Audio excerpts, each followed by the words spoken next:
de son époux et de leur dernier enfant, Émilie Gamelin, alors âgée de 28 ans, décide de consacrer les fonds qui lui reviennent en héritage pour ouvrir des asiles qui accueilleront les vieillards et les infirmes. Elle devient membre actif du groupe des Dames de Charité et héberge chez elle et dans d'autres bâtiments de Montréal quelques pauvres femmes âgées et infirmes. Aucune mesure sociale n'existe alors au Québec pour s'occuper de ces personnes dans le besoin. En quelques années, tout le monde apprend à connaître Madame Gamelin, femme active et engagée, qui n'hésite pas à solliciter les autorités pour obtenir de l'aide pour les pauvres, les malades et les plus démunis de la société. On l'appelle la Providence des pauvres et l'ange des prisonniers. Fondée à Montréal en 1843 par Émilie Gamelin, la communauté des Sœurs de la Providence s'est illustrée dans des domaines nombreux et variés.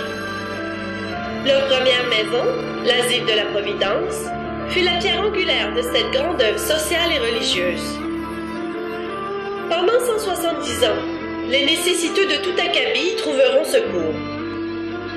En quelques années, la communauté se met à rayonner à travers le Canada, mais aussi à travers le monde, grâce aux divers projets par lesquels s'exprime l'essence de la mission, qui est de répondre aux besoins urgents et multiples des pauvres.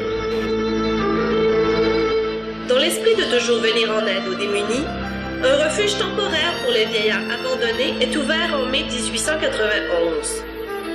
Cet établissement devint bientôt insuffisant et ont dû songer sérieusement à procurer aux personnes âgées moins nanties un asile permanent et capable de répondre aux besoins les plus urgents. En 1893, lors du 50e anniversaire de fondation de la communauté, les Sœurs de la Providence, dont la maison mère était située dans le quartier Sainte-Marie, créent un témoin tangible de leur action chrétienne, l'Hospice Gamelin. La construction du bâtiment a commencé en janvier 1894. Un journal de l'époque, La Croix de Montréal, écrit le 27 avril. Il n'est pas sans intérêt de parler du nouvel hospice que les Sœurs de la Providence ont créé dans la partie orientale de notre ville.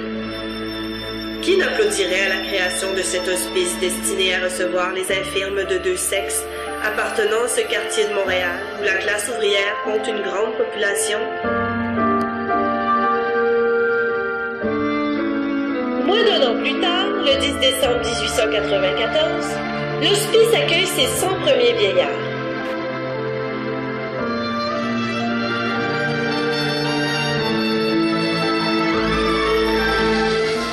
Dire ici le bonheur et la satisfaction de nos chers pauvres est chose inexprimable. Ils ne pouvaient se lasser d'admirer le beau et confortable hospice que la charité mettait à leur disposition.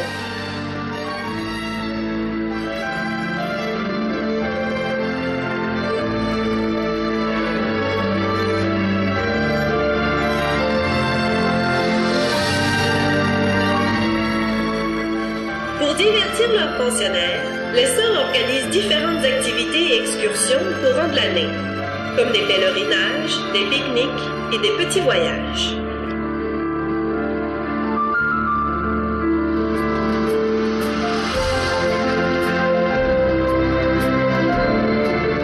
La promenade annuelle en tramway a jeté une note gaie dans l'existence de nos chers pauvres. 4 chars sont mis gratuitement à notre disposition pour une sortie.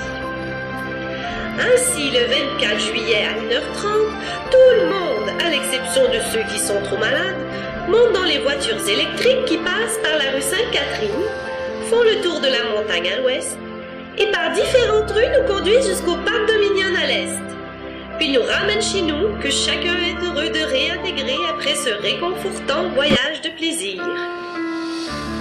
La date du 10 décembre, illuminée pour notre maison d'un chiffre d'or, évoque un mémorable événement. Sous un ciel d'hiver, une fête impressionnante par sa simplicité célèbre l'entrée d'une centaine de pauvres dans cet asile de charité. Après la grand-messe, un banquet fut servi aux invités d'honneur. À cette heure, il y eut une séance présentée par quelques dames âgées et les jeunes aides.